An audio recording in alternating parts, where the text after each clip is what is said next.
गौतम बुद्ध, संत माता कर्मा जी, संत कबीर साहिब जी, रोहिदास महाराज जी, छत्तीसगढ़ के धरती में मनखे मनखेला एक बरोबर के संदेश देने वाले, मानवता के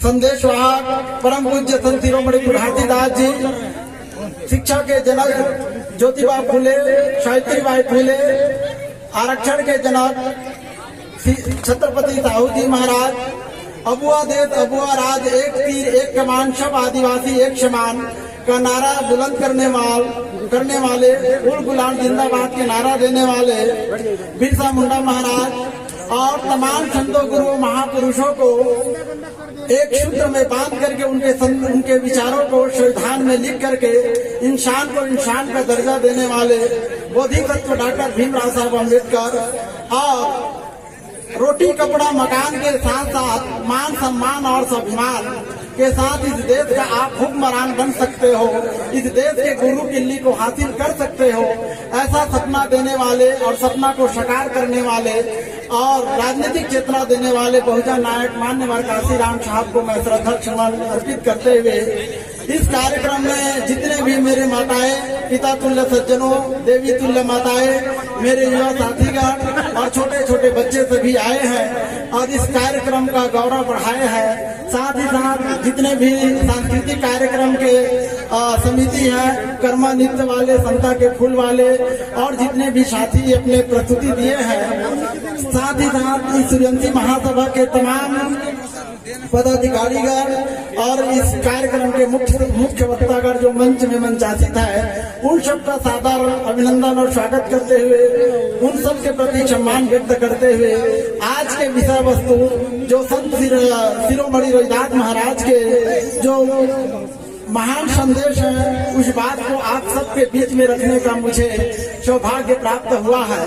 तो मैं अपने समझ और विवेक के आधार पर आप सबके बीच में संत रोहिदास महाराज के जीवन दर्शन को, उनके जो मूल संदेश है वो कैसे आप हम सबके बीच में रखे और हम रख करके चले गए, तो क्या हम उसके संदेश को और उनके कारवा को हम अभी तक बना पाने में या सफल बनाने में कामयाब हुए हैं या नहीं, इस बात को आप सबके बीच में रखने की थोड़ी अपनी प्रयास करूंगा।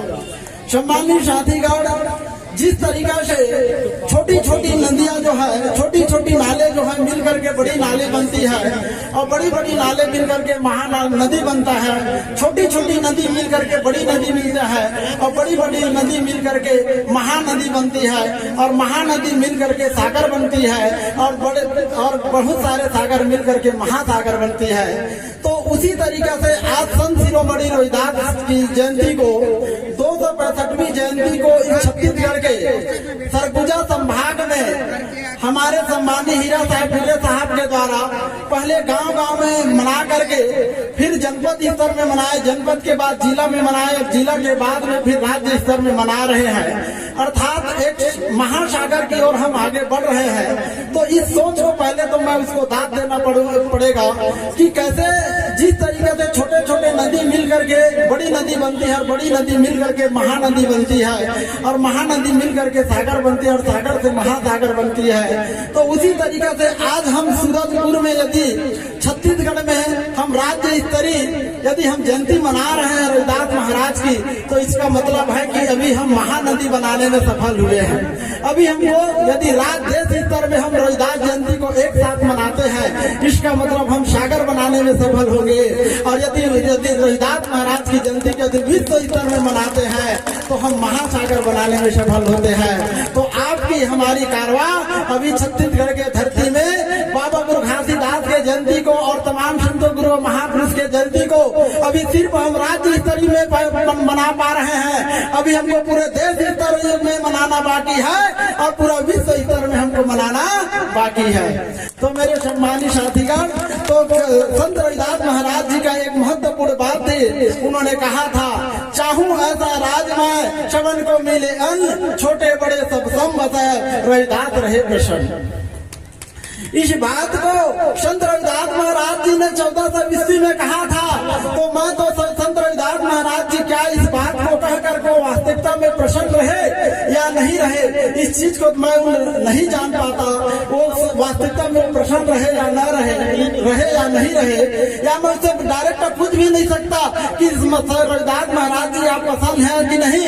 लेकिन आप सब लोग बैठे हैं जो रविदास महाराज के अनुयायी हैं, मैं आप सबसे मैं जान भी सकता हूँ और मैं पूछ भी सकता हूँ और मैं समझ भी रहा हूँ क्या हम रविदास महाराज के जो सपना है, जो उनके सबको अन्न मिले, ये उस बाबा रविदास महाराज के जो कथन है, क्या हमारा अभी तक पूरा हो पाया है? क्या रविदास महाराज के सबको मान सम्मान अन्न मिले, इस बात का सपना भी साकार हो पाया है? नहीं हो पाया है। तो जब नहीं हो पाया तो अब हम प्रसन्न नहीं हुए हैं, तो हमारे रविदास महाराज जी कैसे प्रसन्न होंगे? आप सोच कर समझ सकते हैं। तो मेरा सम्मानित साथीगण, यदि इस सपना को हमको पूरा करना है, रविदास महाराज ने कहा है कि चाहूं ऐसा राज में छगन को मिले, छोटे बड़े सब रविदास रहे प्रसन्न। तो रविदास महाराज तभी प्रसन्न होंगे जब हम प्रसन्न रहेंगे, और हम प्रसन्न तब रहेंगे जब रविदास महाराज के कथनों के अनुरूप इस देश में हमारे राजपाट हम सबको मान सम्मान स्वाभिमान के साथ तन मन धन और अन्न सबको मिले, तब हम प्रसन्न रहेंगे।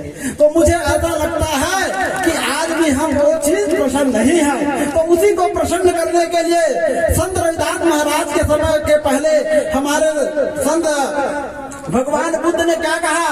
बहुजन हिताय बहुजन सुखाय कहा। और बहुजन हिताय बहुजन सुखाय का मतलब होता है इस देश में सबको मान सम्मान स्वाभिमान शिक्षा स्वास्थ्य बिजली पानी की सबको बराबरी का हक मिले। इस बात को सम्राट अशोक ने इस देश में अखंड भारत में राज करके कहा, और उसी बात को कबीर साहब ने कहा। उन्होंने कहा, साई इतना दीजिए जाके कुटुंब समाए, मैं भी भूखा ना रहूं साधु ना भूखा जाए। मतलब जिस तरीका से हमको सबको बराबरी का हक मिलना चाहिए, ऐसा कबीरदास महाराज ने कहा। उसी बात को छत्तीसगढ़ के धरती में बाबा गुरु घासीदास ने क्या कहा? मन खेला एक बार कहा, और नवा जागरा नवा बिहान सब उठाओ सब बनाओ शियार। जिस बात को रविदास महाराज ने 1400 ईस्वी में कहा था, सबको बराबर हक मिलना चाहिए, सबको अन्न मन धन मिलना चाहिए, उसी बात को बाबा गुरु घासीदास ने छत्तीसगढ़ में मन खेला एक बरोबर छत्तीसगढ़ी में भाषा में कहा था।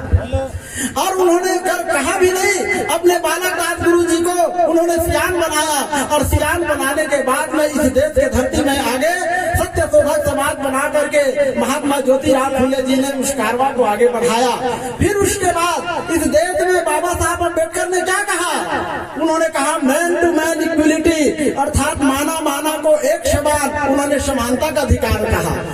संत रविदास ने कहा सबको समान अन्न मिलना चाहिए। बाबा गुरु घासीदास ने कहा मन खेला एक समान। उसी बात को बाबा साहब अम्बेडकर ने क्या कहा? Man to man equality and equity, सबको जो है समान हक अधिकार मिलना चाहिए, ऐसा बाबा साहब अम्बेडकर ने कहा। इसी बात को क्या कहा? मान्यवर काशीराम साहब जी ने कहा, क्या कहा? जिनकी संख्या भारी उसकी उतनी हिस्सेदारी, इस देश का हुक्मरान, इस देश का गुरु किल्ली को अपने हाथ में हमको लेना है, इस देश का शासन करता जमात, इस देश का हमको हुक्मरान बनना है, ऐसा उन्होंने बात कहा है। तो सम्मानित साथी, आप सबको समझना पड़ेगा और समझ करके अपने समाज को समझाना पड़ेगा कि जिस संदेश को भगवान गौतम बुद्ध ने, सम्राट अशोक ने, कबीर साहब, रविदास महाराज ने, गुरु घासीदास ने, बाबा साहब अम्बेडकर ने और संत काशीराम साहब जी ने अपने समय परिस्थिति के आधार पर अलग अलग समय में और अलग अलग शब्दों में हमको आप सबको सब बताया है। तो आप हम सबको उनके संदेशों को, उनके भाषा को, उनके विचारों को हमको समझना पड़ेगा और समझ करके अपने समाज को समझाना पड़ेगा। तो लेकिन आज हम क्या बाबा गुरु घासीदास के सपने के अनुरूप, अपने संतों गुरु महापुरुष के सपने के अनुरूप हम इस देश में आप हम सबको बराबर हक अधिकार मिल पा रहा है? नहीं मिल पा रहा है। तो इस तरीके से आज हमारा स्थिति कैसे स्थिति है? आज हमारा स्थिति ऐसा स्थिति है कि आज हम जो है बाबा साहब अम्बेडकर ने जब गोल में सम्मेलन में हमको 1932 में जब हमको वोटिंग का अधिकार मिला, तो वोटिंग का अधिकार मिला तो कहा जा तुम अपने घर के दीवार में लिख देना कि हम इस देश के शासन करता जमात है। आप कलेक्टर बने, कमिश्नर बने, अधिकारी बने, टीआई बने, शिक्षक बने, तो आपको उन्होंने शासन करता शासन होकर के नहीं बोले, आप इस देश के राजा होकर के नहीं बोले। आपको जब एक वोट का अधिकार मिला तब आप इस देश के शासक बोले। और शासक बोले इसका मतलब क्या? बाबा साहब तो बोल दिया, लेकिन शासक क्यों बोला?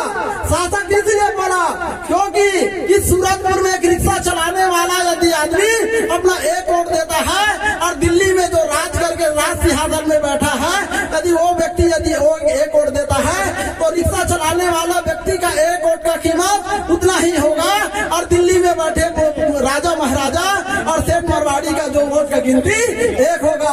अर्थात आपका वोट का गिनती किसके बराबर है?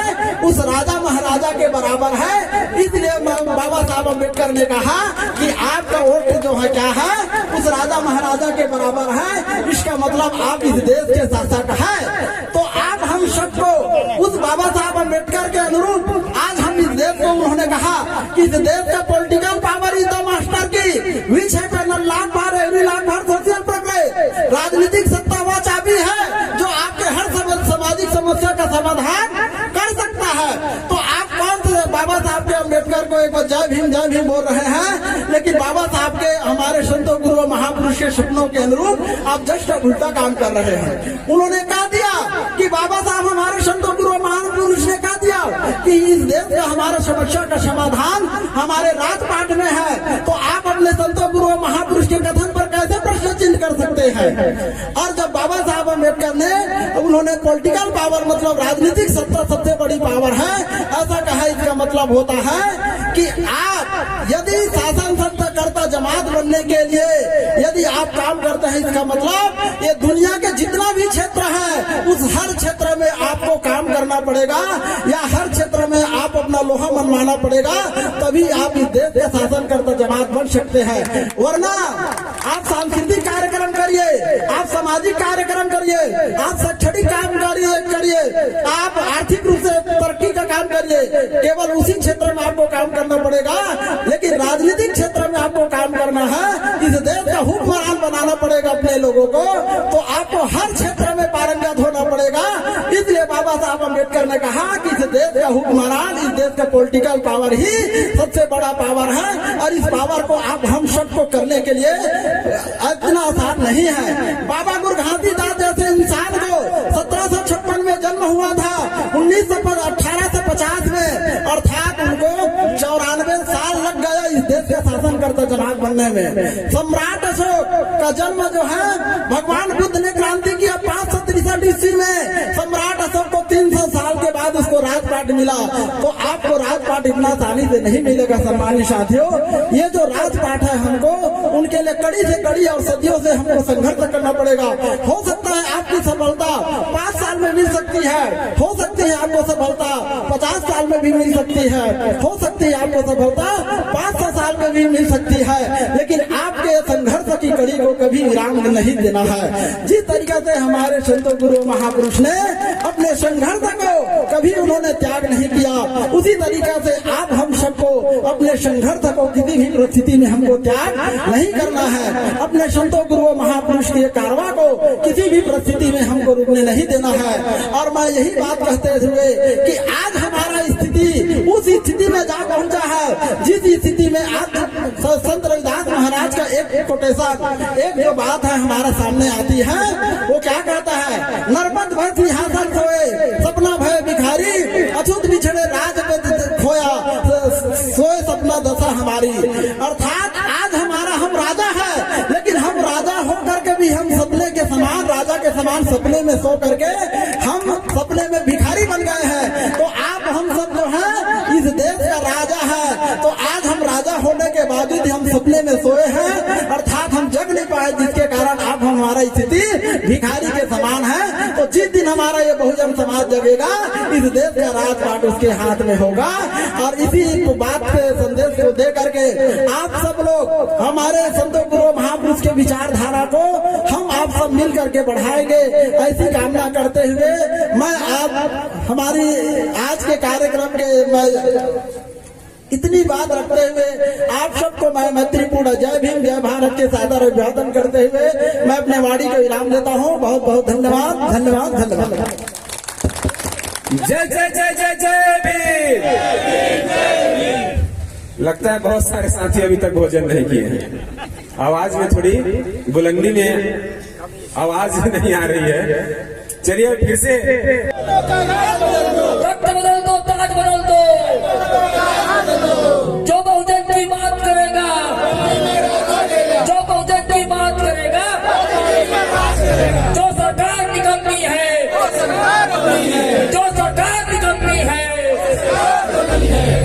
बहुत अच्छा साथियों, जो हिंदू राष्ट्र की बात करें वो सरकार की कमी है, जो संविधान से सेकुलर शब्द को हटाए वो सरकार की कमी है, जो संविधान को हटाएगा वो चूर चूर हो जाएगा। दूध मांगोगे तो खींच देंगे, संविधान को छेड़ोगे तो चीर देंगे। तो बात आपको दिमाग में बैठा लो। जय जय जय जय जय भीम, चुप बोलो जय भीम। चलिए साथियों, एक हिंदी गाना मेरे चाचा बबलू हिरांडे जी अपने आंगन का म्यूजिक को बदल रहे हैं और म्यूजिक है सुख दुख बिसराई मेरा मुश्किल कर दिया जीना। राम का नाम से लोग गाना गाते बड़ा दुख देना।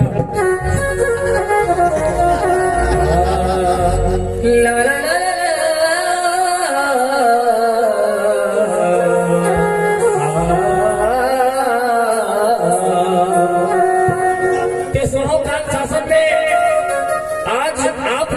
कहते हो ना तो भगवान ने बचाया हमको, पानी पिलाया हमको, वहाँ माता प्रकट हो गई। उधरगढ़ी 3-4 प्रकट हुए 1-2-3 गिरवानी में और आपका प्रतापपुर में, खोड़ में बहुत उधरगढ़ी प्रकट हो रही है। लेकिन शिवरात्रि के दिन शिव मंदिरों से हमारे महिलाओं को चप्पल मार के भगाया जा रहा है, वहाँ शिव न उधरगढ़ी कोई प्रकट नहीं हो रहा है। इस बात को समझना पड़ेगा।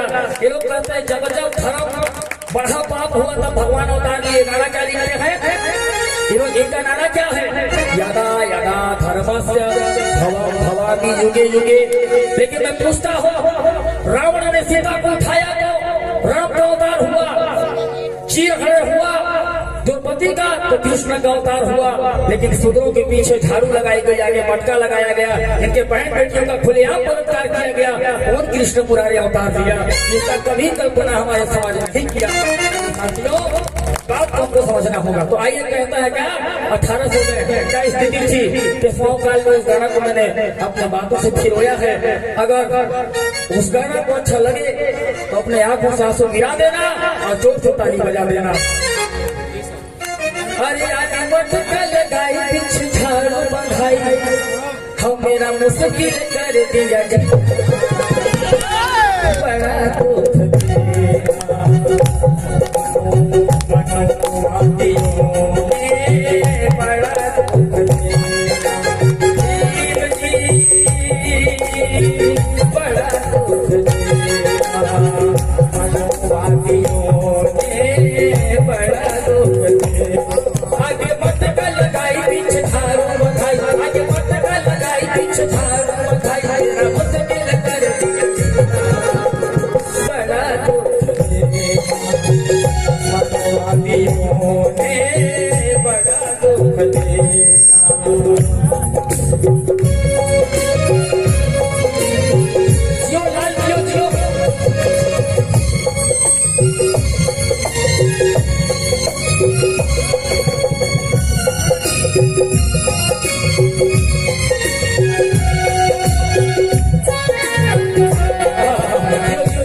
भगवानों को फिर से जमाई मंदिर में पड़े जाकर मेरी परछाई इन लालों ने ईश्वर को फिर से जमाई लुटती थी इज्जत मेरी मैं बेलजार था आती नहीं दाया का कृष्ण मुरार था मेरे जान की कीमत से ब्राह्मणों की जान थी जाती थी जान मेरा कहाँ भगवान था जाती थी जान मेरा कहाँ भगवान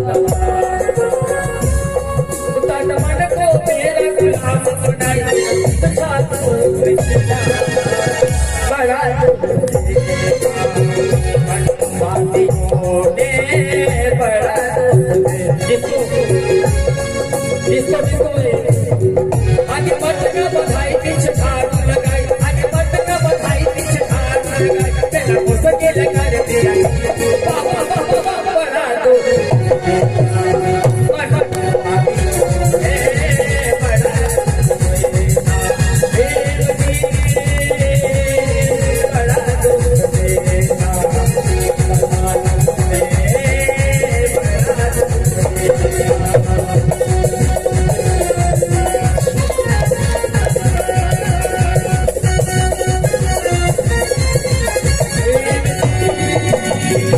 बड़ा दो